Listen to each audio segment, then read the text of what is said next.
Hello again, and welcome back to Shorts in Psychology. This is the first video on the personality topic series, and today we're going to be talking about all things Freud, in particular his theory regarding the structure of personality. Sigmund Freud was the founding father of psychoanalysis, a method used to explain human behavior and treat mental illness. Freud believed that life was built around tension and pleasure. He believed that all tension was due to the build-up of libido, or sexual energy, and that all pleasure came from its discharge. According to Freud, the unconscious mind was a storehouse for unacceptable, repressed desires specific to the individual, and that past experiences, particularly in childhood, have a great influence on our adult lives, shaping our personality. For example, anxiety originating from traumatic experiences in a person's past is hidden from consciousness and may cause problems during adulthood in the form of neuroses such as melancholia, hysteria, or obsessive or compulsive behaviors. Freud believed the human psyche was composed of three elements. The conscious mind contains ideas, thoughts, and feelings of which we are aware, and this makes up 10% of our psyche. 50 to 60% of the psyche is the sub- or preconscious mind, which contains material that can easily be recalled, such as what we did last weekend. The remaining 30 to 40% of the psyche is the unconscious mind, which is well below the surface of awareness and contains repressed memories, traumatic experiences, unacceptable urges, and all of our primitive instincts and desires. According to Freud, there are three basic structures of personality: the id, the ego, and the superego. These three elements work together to create complex behaviors and have a powerful influence on individuals. Each of these three elements of personality emerge at different points in life. Although each part of the personality comprises unique features, they interact to form a whole, and each part makes relative contribution to an individual's behavior. The id is the only component of personality present at birth and is entirely unconscious. Freud called it a cauldron of seething excitement, as it is the irrational component of personality that seeks immediate satisfaction of instinctual urges and desires, regardless of the consequences, and it's ruled by the pleasure principle.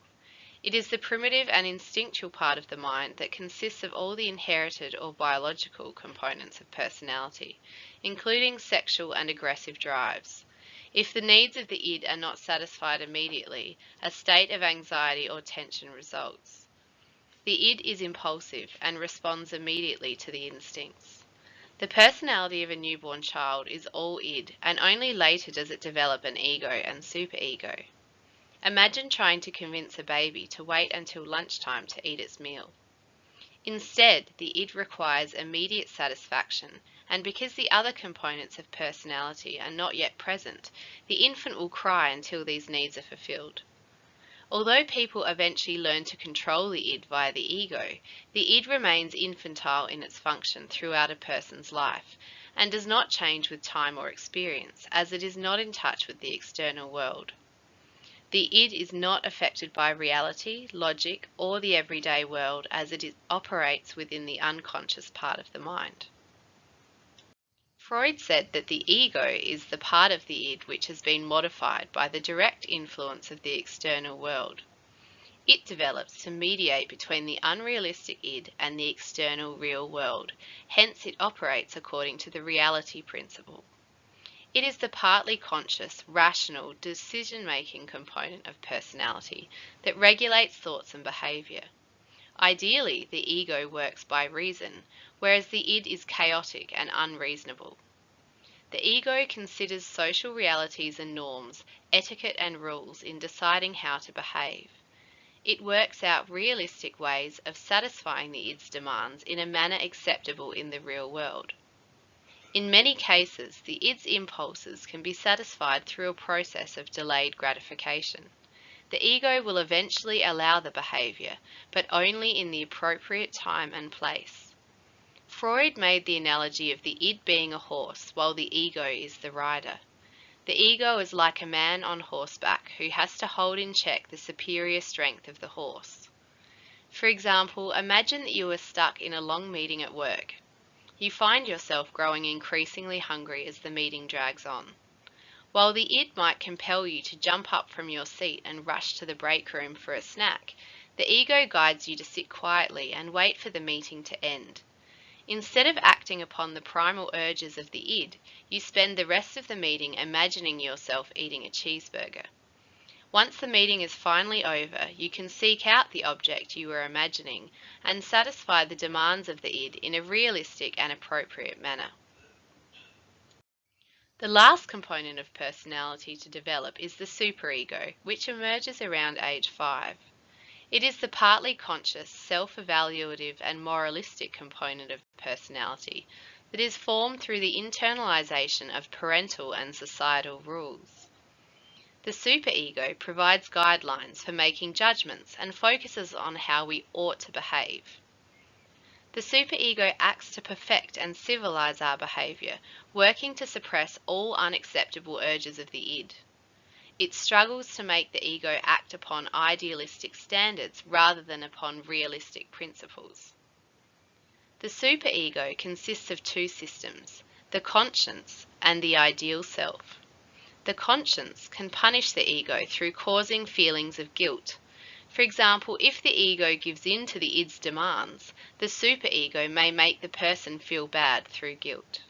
The ideal self, or ego ideal, is an imaginary picture of how you ought to be and represents career aspirations, how to treat other people, and how to behave as a member of society. When talking about the id, the ego, and the superego, it is important to remember that these are not three totally separate entities with clearly defined boundaries. These aspects of personality are dynamic and always interacting within a person to influence an individual's overall personality and behavior. If the ego is able to adequately moderate between the demands of the reality, the id, and the superego, a healthy and well-adjusted personality emerges. Freud believed that an imbalance between these elements would lead to a maladaptive personality. An individual with an overly dominant id, for example, might become impulsive, uncontrollable, or even criminal. This individual acts upon his or her most basic urges with no concern for whether the behavior is appropriate, acceptable, or legal. An overly dominant superego, on the other hand, might lead to a personality that is extremely moralistic and possibly judgmental. This person may be very unable to accept anything or anyone that he or she perceives as bad or immoral. An excessively dominant ego can also result in problems. An individual with this type of personality might be so tied to reality, rules, and appropriateness that they are unable to engage in any type of spontaneous or unexpected behavior. This individual may seem very concrete and rigid, incapable of accepting change, and lacking an internal sense of right from wrong. It is easy to see how conflict might arise between the id, ego, and superego. When the ego is unable to deal with the demands of the id, constraints of reality, and the moral standards of the superego, an unpleasant inner state of anxiety arises. This anxiety acts as a signal to the ego that things are not going the way they should.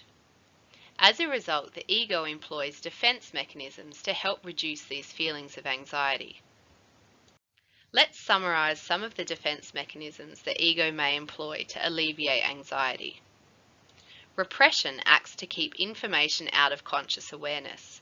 However, these memories don't just disappear, they continue to influence our behavior. For example, a person who has repressed memories of abuse suffered as a child may later have difficulty forming relationships. Denial is probably one of the best known defense mechanisms and is an outright refusal to admit or recognize that something has occurred or is currently occurring.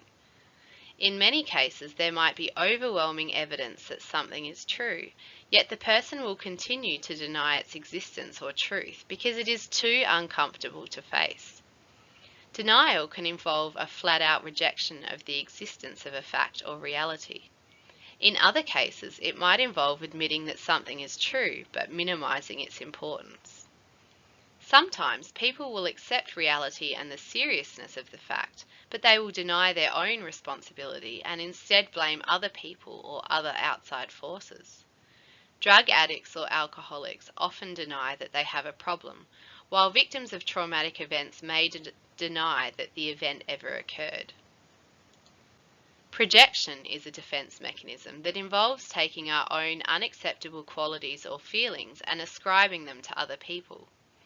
For example, if you have a strong dislike for someone, you might instead believe that he or she does not like you. Projection works by allowing the expression of the desire or impulse, but in a way that the ego cannot recognize, therefore reducing anxiety. Rationalization is a defense mechanism that involves explaining an unacceptable behavior or feeling in a rational or logical manner, avoiding the true reasons for the behavior. For example, a person who is turned down for a date might rationalize the situation by saying they were not attracted to the other person anyway. A student might blame a poor exam score on the instructor rather than his or her lack of preparation. Rationalization not only prevents anxiety, it may also protect self-esteem and self-concept. When confronted by success or failure, people tend to attribute achievement to their own qualities and skills, while failures are blamed on other people or outside forces. Displacement involves taking out our frustrations, feelings, and impulses on people or objects that are less threatening. Displaced aggression is a common example of this defense mechanism. Rather than express our anger in ways that could lead to negative consequences, like arguing with our boss, we instead express our anger towards a person or object that poses no threat, such as our spouse, children, or pets. Reaction formation reduces anxiety by taking up the opposite feeling, impulse, or behavior.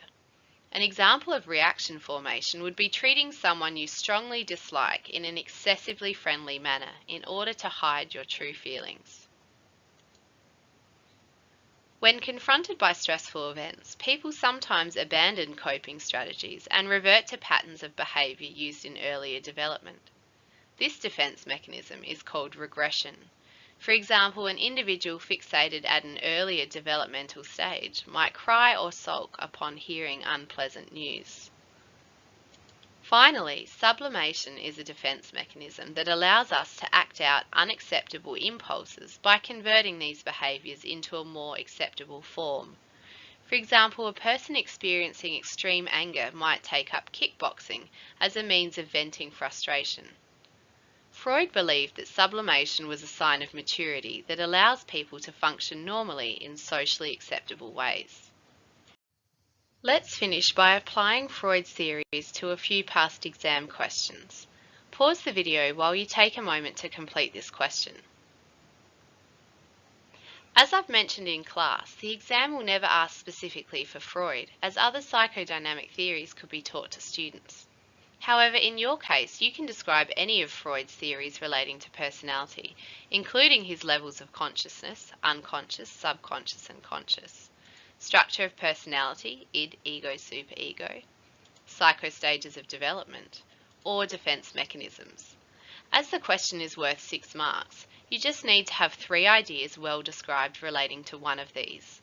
This is probably easiest to achieve by describing either the levels of consciousness or structure of personality, and this is often where students have the most success. In this question, you need to apply the theory to a scenario about Amanda. Pause the video while you answer the question. This question asks you to describe one aspect of a psychodynamic theory of personality. So this means that 2 marks are for the description of this aspect, and 2 marks are for your description of how Amanda's characteristics illustrate this aspect. Therefore, rather than describing all 3 elements of personality, you need to choose one. For example, you may describe the id and how characteristics of Amanda's personality, such as the fact that she is self-centered and makes decisions based on emotions rather than facts, is evidence that her personality is dominated by her id rather than ego or superego. Similarly, you could choose to describe the unconscious mind and Amanda's unconscious drives, including her being talkative and making decisions based on emotion rather than facts. To conclude, let's look at an extended response question. In this video, we are just going to answer the first dot point, which is worth 4 marks, so you will need 2 well-described points as your answer. Pause the video while you do this. This question has a lot of material that you could use in your answer here. As for the other questions we've looked at, you could describe any of Freud's theories relating to personality. However, in this video, I'm going to focus on characteristics that relate to the 3 components of personality: id, ego, and superego. You only have to choose 2 characteristics listed, and these could both relate to the same component or different components. So, for example, you may explain how 2 characteristics are illustrative of the id component, or one of the id component and one of the superego. Phrases listed that could describe an id-dominant personality include childish, rebellious, repressed memories, pleasure seeker, instinctive, or hostile. 3 examples of phrases that describe the ego are extremely rational, sensitive, and overly efficient. The superego could be described as controlling, critical, always feels guilty, and moralistic. There are also many phrases here that related well to the psychosexual stages of development, so we will return to this question in the next video. Hopefully, though, this has given you a good introduction to some of Freud's psychodynamic theories relating to personality. As always, thanks for listening.